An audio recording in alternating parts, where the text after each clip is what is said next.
മൂകം കരോതി വാചാലം പങ്കും ലംഘയത്തെ ഗിരിം യത്കൃപാത്തമഹം വന്ദേ പരമാനന്ദമാധവം. ഇന്ന് നാരായണീയം 87-ാമത്തെ ദശകത്തിൽ 9ഉം 10ഉം ശ്ലോകങ്ങളുടെ അർത്ഥം പറയാം. അർത്ഥം പറയുന്നത് കിഴക്കേപ്പാട്ട് വാര്യത്ത് ഭാരതി. 9ാമത്തെ ശ്ലോകം. കിം മാർഗവിഭ്രംശ ഇതി ഭ്രമൻക്ഷണം ഗൃഹം പ്രവിഷ്ട സദദർശവല്ലഭം സഖീപരീതാം മണിഹേമഭൂഷിതാം ബുബോധ ച ത്വത്കരുണം മഹാത്ഭുതാം.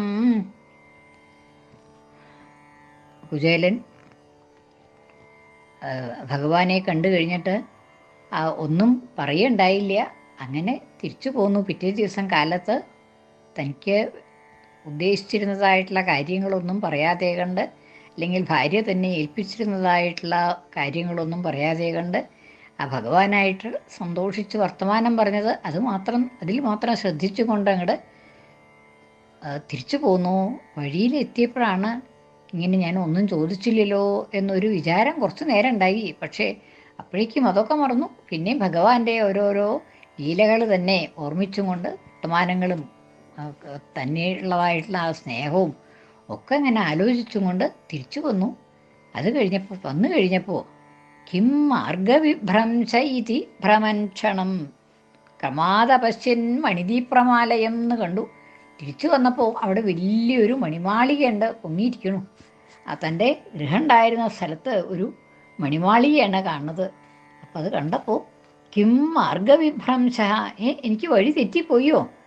മാർഗവിഭ്രംശ കിം, മാർഗവിഭ്രംശം വഴി മാർഗം തെറ്റിപ്പോയോ, വഴി തെറ്റിപ്പോയോ എനിക്ക് എന്ന് വിചാരിച്ച് കുറച്ച് അങ്ങോട്ടും ഇങ്ങോട്ടുമൊക്കെ നടന്നു നോക്കി.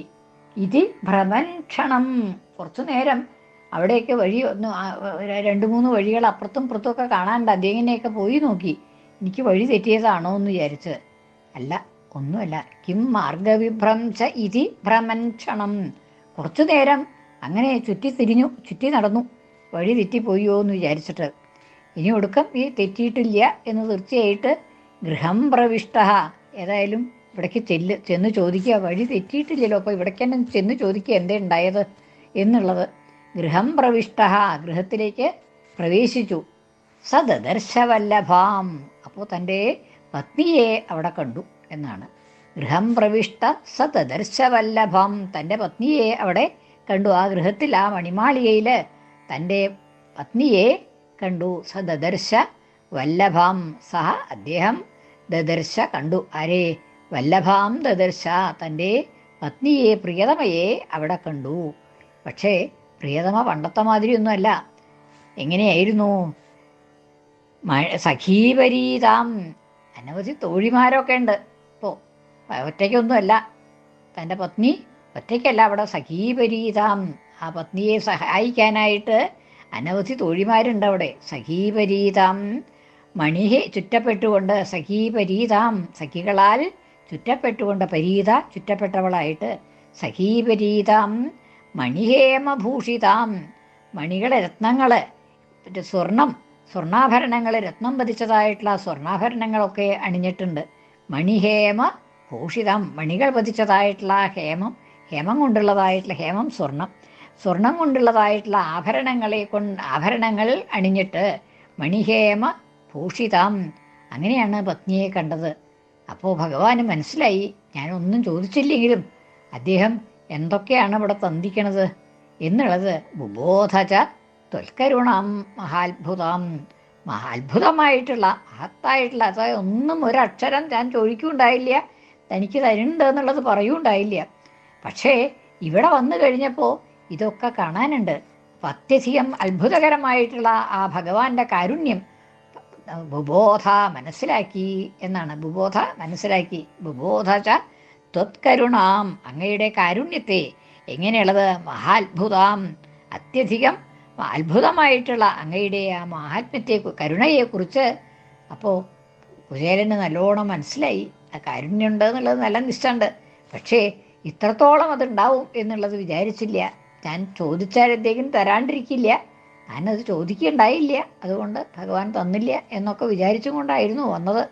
പക്ഷേ ഇവിടെ വന്നപ്പോഴാണ് താൻ ഒന്നും ചോദിച്ചിട്ടില്ലെങ്കിലും തന്നോടൊന്നും പറഞ്ഞില്ല എന്നുണ്ടെങ്കിലും അതിനെ പറ്റിയിട്ട് ഒന്നും പറഞ്ഞില്ല എന്നുണ്ടെങ്കിലും ഇതൊക്കെ ഇത്ര വളരെ സമ്പത്ത് തനിക്ക് വേണ്ടി ഒരുക്കി അത് ഇവിടെ എത്തിച്ചു തന്നു. അല്ലാണ്ട് അവിടുന്ന് കൊണ്ടുവരേണ്ടി ഒന്നും വന്നില്ല. ഒന്നും എല്ലാതും ഇവിടെ വന്നപ്പോഴേക്കും എല്ലാം ഇവിടെ നിറഞ്ഞു കിടക്കണു. അങ്ങനെയുള്ളതായിട്ടുള്ള അത്ഭുതകരമായിട്ടുള്ള അദ്ദേഹത്തിൻ്റെ ആ കാരുണ്യത്തെക്കുറിച്ച് മനസ്സിലാക്കി എന്നാണ്. കിം മാർഗവിഭ്രംശ, എനിക്ക് മാർഗവിഭ്രംശം ഉണ്ടായോ എന്ന് ഇതി ഭ്രമൻ എന്ന് ചുറ്റി നടന്നു നോക്കിയൊന്ന് ക്ഷണം ഗൃഹം പ്രവിഷ്ട, അതിനുശേഷം ആ ഗൃഹത്തിലേക്ക് പ്രവേശിച്ചപ്പോൾ സദർശവല്ലഭം, അദ്ദേഹം ആ പത്നിയെ കണ്ടു. എങ്ങനെ? സഖീപരീതാം, തോഴിമാരോട് കൂടിയിട്ട് ശുശ്രൂഷിക്കാനായിട്ട് തോഴിമാരെ ഒക്കെ ഉണ്ട്. സഖീപരീതാം മണിഹേമഭൂഷിതാം, രത്നങ്ങളും സ്വർണവും ഒക്കെ രത്നങ്ങൾ പതിച്ചതായിട്ടുള്ള സ്വർണ്ണാഭരണങ്ങൾ അണിഞ്ഞുകൊണ്ടാണ് പത്നി എന്നാണ്. അങ്ങനെയുള്ളതായിട്ടുള്ള പത്നിയെ കണ്ടപ്പോൾ ബുബോധ, അദ്ദേഹത്തിന് മനസ്സിലായി എന്ത്? കരുണാം, അങ്ങയുടെ ആ കാരുണ്യത്തെ, ത്വൽക്കരുണാം മഹാത്ഭുതാം, അത്യധികം അത്ഭുതകരമായിട്ടുള്ള അങ്ങയുടെ ആ കാരുണ്യത്തെക്കുറിച്ച് മനസ്സിലായി എന്നാണ്. അടുത്ത ശ്ലോകം. സരത്നശാലാസു വസന്നപി സ്വയം സമുന്നമദ്ഭക്തിഭരോ മൃതം യയോ ത്വമേവ മാപൂരിത ഭക്തവാഞ്ചിതോ മരുൾപുരാധീശ്വര പാഹി മാം മരുൾപുരാധീശ ഹരസ്വമേ ഗദൻ.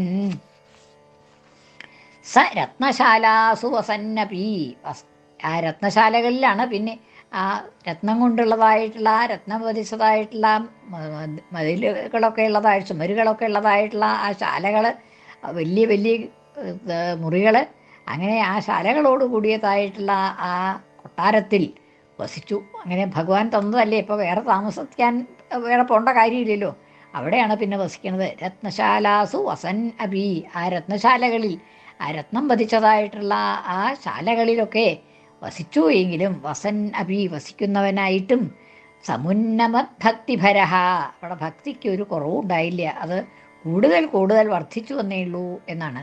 സമുന്നമത്, ഉന്നമിച്ചുകൊണ്ടിരിക്കുന്നതായിട്ടുള്ള, വർദ്ധിച്ചുകൊണ്ടിരിക്കുന്നതായിട്ടുള്ള ഭക്തിഭരഹ, ഭക്തിയുടെ ഭാരത്തോടു കൂടിയവനായിട്ട്, അതായത് ഭക്തി അത്യധികം വർദ്ധിച്ചു വന്നവനായിട്ട്, പിന്നെ വീണ്ടും വീണ്ടും വർദ്ധിക്കുന്നതായിട്ടുള്ള ഭക്തിയോടുകൂടിയവനായിട്ട് സമുന്നമത് ഭക്തിഭര അമൃതം യയൗ, അമൃതത്തെ പ്രാപിച്ചു, മുക്തിയെ പ്രാപിച്ചു. അമൃതം എന്നുള്ളത് ആ അവസ്ഥ, അമൃതന് തുല്യമായിട്ടുള്ള ആനന്ദം മാത്രമായിട്ടുള്ള ആ അവസ്ഥ, മുക്തി എന്നുള്ളതായിട്ടുള്ള ആ അവസ്ഥ, അമൃതത്വത്തെ, മരണമില്ലാത്തതായിട്ടുള്ള അവസ്ഥ, അതിനെ പ്രാപിച്ചു. അമൃതം എന്ന് വെച്ചാൽ മരണമില്ലാത്ത അവസ്ഥ. മരണം അപ്പോൾ ആത്മാവിന് മരണമില്ലല്ലോ. ആത്മാവിന് മരണം ഇല്ലെങ്കിൽ എല്ലാവരുടെയും ആത്മാവ് അങ്ങനെയല്ലേ എന്നുണ്ടെങ്കിൽ അങ്ങനെയല്ല. ആത്മാവിന് മരണമില്ല എന്നുള്ളത് അവരവരൊക്കെ സ്വയം ബോധം വേണം. ആ ബോധം ഉണ്ടാവുമ്പോഴേ നമ്മുടെ അമൃതത്വം ആവണുള്ളൂ എന്നുള്ളതാണ്. നമ്മളൊക്കെ മരണത്തിനെ പറ്റി കണ്ടുകൊണ്ടായിരിക്കണത്. എപ്പോഴാണ് മരിക്കണത് നിശ്ചയില്ല, ഇന്നോ നാളെയോ നമുക്കൊക്കെ മരിക്കാം എന്നുള്ള അവസ്ഥയാണ്. പക്ഷേ ആ അവസ്ഥയിൽ ഭഗവാനായിട്ട് ഐക്യം പ്രാപിച്ചു കഴിഞ്ഞാൽ പിന്നെ ആ മരണമില്ലാത്തതായിട്ടുള്ള അവസ്ഥയായി കഴിഞ്ഞു. പിന്നെ ആ മരണത്തിനെ കുറിച്ചുള്ളതായിട്ടുള്ള യാതൊരു ഭയവും നമുക്കില്ല. ഈ ശരീരം എന്നുള്ളത് ഞാനല്ല എന്നുള്ളതായിട്ടുള്ള ബോധം ഉണ്ടായി കഴിയുമ്പോൾ, അത് ബോധം എന്ന് പറഞ്ഞിട്ടുണ്ടെങ്കിൽ ഞാനല്ല എന്ന് പറഞ്ഞാൽ പോരാ, അത് പറഞ്ഞിട്ട് കേട്ടിട്ടുള്ള അറിവായാലും പോരാ, അത് ഉള്ളിലുള്ളതായിട്ടുള്ള ആ അനുഭവം ഉണ്ടാവണം. ശരീരം എൻ്റെ അല്ല, ഞാനല്ല ഈ ശരീരം, ഞാൻ എന്നുള്ളത് ആത്മാവാണ് എന്നുള്ളതായിട്ടുള്ള അനുഭൂതി ഉണ്ടാവുമ്പോഴേ അതാണ് മോക്ഷം എന്നുള്ളതായിട്ടുള്ള ആ അവസ്ഥ. ആ അവസ്ഥയെ പ്രാപിച്ചു എന്നാണ് പറയണത്. സമുന്നമ ഭക്തിഭര, അത്യധികം വർദ്ധിച്ചതായിട്ടുള്ള ഭക്തിയോടു കൂടിയവനായിട്ട് അമൃതം യയൗ, അമൃതത്വത്തെ പ്രാപിച്ചു, മരണമില്ലാത്തതായ അവസ്ഥയെ, മുക്തിയെ പ്രാപിച്ചു എന്നാണ്. ത്വം ഏവം ആപൂരിത ഭക്തവാഞ്ചിത, ഏവം ഇപ്രകാരം ആപൂരിത ഭക്തവാഞ്ചിത ത്വം, ഭക്തൻ്റെ വാഞ്ചിതം ആഗ്രഹം മുഴുവൻ പൂരിപ്പിച്ചതായ ആപൂരിത ഭക്തവാഞ്ചിത, ആപൂരിതമായ ഭക്തൻ്റെ വാഞ്ചിതത്തോടു കൂടിയ, ഭക്തൻ്റെ വാഞ്ചിതം മുഴുവൻ, ആഗ്രഹം മുഴുവൻ പൂരിപ്പിച്ചതായിട്ടുള്ള ആഗ്രഹമുണ്ടോ? അതുമില്ല വാസ്തവത്തിൽ. എന്നാലും ആഗ്രഹമുണ്ട് എന്ന് തോന്നിയിട്ട് പത്നിക്ക് ആ ആഗ്രഹം ഉണ്ടായില്ലോ. അപ്പോൾ ആ ആഗ്രഹത്തെ മുഴുവൻ പൂരിപ്പിച്ചു കൊടുത്തു. അങ്ങനെ ആപൂരിത ഭക്തവാഞ്ചിത, കുചേലനുള്ളതായിട്ടുള്ള പൂരിപ്പിക്കൽ ആ ഭക്തി എന്നുള്ള ഒന്ന് തന്നെയാണ്, ഭക്തിയുടെ ആധിക്യം, അതുകൊണ്ടുള്ളതായിട്ടുള്ള അമൃതത്വം. അതാണ് കുചേലൻ്റെ ആഗ്രഹം. പത്നിയുടെ ആഗ്രഹമാണ് സാമാന്യം കഴിഞ്ഞുകൂടാനുള്ളതായിട്ടുള്ള വക ഉണ്ടാവണം എന്നുള്ളത്. അത് അതിലും അധികമായിട്ട് പത്നിക്കും കൊടുത്തു. കുചേലന് ആ കുചേലൻ ആഗ്രഹിച്ചതായിട്ടുള്ള അമൃതത്വവും കൊടുത്തു. അങ്ങനെ ത്വം ഏവം ആപൂരിത ഭക്തവാഞ്ചിത, ഭക്തൻ്റെ ആഗ്രഹം മുഴുവൻ പൂരിപ്പിച്ചതായിട്ടുള്ള അങ്ങ് മരുൾപുരാധീശ, അല്ലയോ ഗുരുവായൂരപ്പ, ഹരസ്വമേ ഗദൻ, എൻ്റെ ഗതങ്ങളെ, എൻ്റെ അസുഖങ്ങളെ എല്ലാം ഹരസ്വ, പഹരിച്ചാലും ഇല്ലാതാക്കിയാലും എന്ന് ഭഗവാനോട് പ്രാർത്ഥിച്ചുകൊണ്ട് ഇത് അവസാനിക്കുകയാണ് ദശകം. കിം മാർഗവിഭ്രംശൈതി ഭ്രമൻ ക്ഷണം ഗൃഹം പ്രവിഷ്ട സദദർശവല്ലഭം സഖീവരീതം മണിഹേമഭൂഷിതം ബുബോധജ ത്വത്കരുണം മഹാത്ഭുതം. കൃഷ്ണാർപ്പണം. മലയാള പരിഭാഷ. നിനച്ചു തെറ്റി വഴിയെന്നു തെല്ലങ്ങേറി ഗൃഹം കണ്ടിതു ഭാര്യയെയും അണിഞ്ഞൊരുങ്ങിട്ടു സഖീ സമേതം ആശ്ചര്യമാം നിൻ കൃപയെ അറിഞ്ഞു. സരത്നശാലാസു വസന്നപി സ്വയം സമുന്നമത് ഭക്തിഭരോ മൃതം യയോ, ഭക്തിഭര അമൃതം എന്ന് പദം കുറിക്കണം. ത്വമേവം ആപൂരിത ഭക്തവാഞ്ചിതോ വാഞ്ചിതോ മരുൾപുരാധീശ ഹരസ്വമേ ഗദൻ. കൃഷ്ണാർപ്പണം. മലയാള പരിഭാഷ. വസിച്ചു പൊന്മാളിക തന്നിലെങ്കിലും വളർന്നു നിത്യം വദഭക്തി മുക്തിയായി കൊടുത്തിടും നീ നിജഭക്തകാംക്ഷിതം മരുത്പുരാധീശ നിറുത്തുകൻ ഗദം. സർവത്ര ഗോവിന്ദനാമ സങ്കീർത്തനം. ഗോവിന്ദ ഗോവിന്ദ.